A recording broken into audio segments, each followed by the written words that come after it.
ফরিদপুরে জাতীয় বিশ্ববিদ্যালয়ের আঞ্চলিক কেন্দ্র উদ্বোধনের অনুষ্ঠান যেন শেষ পর্যন্ত উন্নয়নের চেয়ে রাজনৈতিক প্রোটোকলের লড়াইয়েই বেশি আলোচনায় চলে গেল।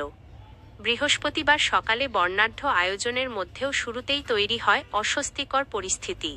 অভিযোগ উঠেছে, আমন্ত্রিত 2 সংসদ সদস্য উপস্থিত হওয়ার আগেই উদ্বোধনী কার্যক্রম শুরু করায় নেতাকর্মীদের একাংশ ক্ষোভে ফেটে পড়ে। অনুষ্ঠানে প্রধান অতিথি ছিলেন শামা ওবায়েদ ইসলাম। তবে মঞ্চে ওঠার পর থেকেই পরিবেশ ছিল উত্তপ্ত। ফরিদপুর 3 আসনের এমপি চৌধুরী নায়াব ইউসুফ এবং ফরিদপুর 4 আসনের এমপি শহীদুল ইসলাম বাবলু অনুষ্ঠানস্থলে পৌঁছানোর আগেই আনুষ্ঠানিকতা শুরু হওয়ায় উপস্থিত সমর্থকদের মধ্যে তীব্র অসন্তোষ দেখা দেয়। মুহূর্তেই সেই অসন্তোষ রূপ নেয় হট্টগোলে। পরিস্থিতি সামাল দিতে গিয়ে মেজাজ হারান প্রতিমন্ত্রী নিজেও। প্রকাশ্যেই ক্ষোভ ঝেড়ে তিনি বলেন, এখানে রাজনীতি করতে আসিনি। আর এই মন্তব্য ঘিরেই নতুন করে আলোচনা শুরু হয়েছে রাজনৈতিক মহলে।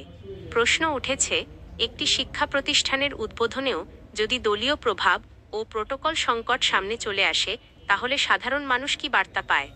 শামা ওবায়েদের বক্তব্যে ছিল হতাশার সুরও।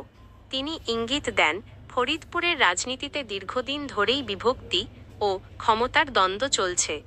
এমনকি ক্ষোভের মাথায় তিনি বলে বসেন, এভাবে চললে ফরিদপুরে আর আসব না। একজন দায়িত্বশীল মন্ত্রীর এমন মন্তব্য স্থানীয় রাজনৈতিক বাস্তবতাকেই যেন সামনে এনে দিয়েছে। অন্যদিকে পরে অনুষ্ঠিত আলোচনা সভায় সরকারের উন্নয়ন, নারী শিক্ষা ও কৃষক সহায়তা নিয়ে আশাবাদী বক্তব্য দেন প্রতিমন্ত্রী।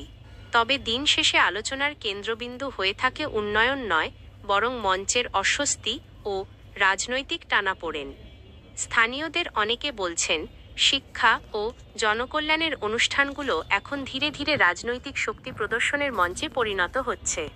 আর সেই বাস্তবতার প্রতিচ্ছবিই যেন দেখা গেল ফরিদপুরের এই আয়োজনে।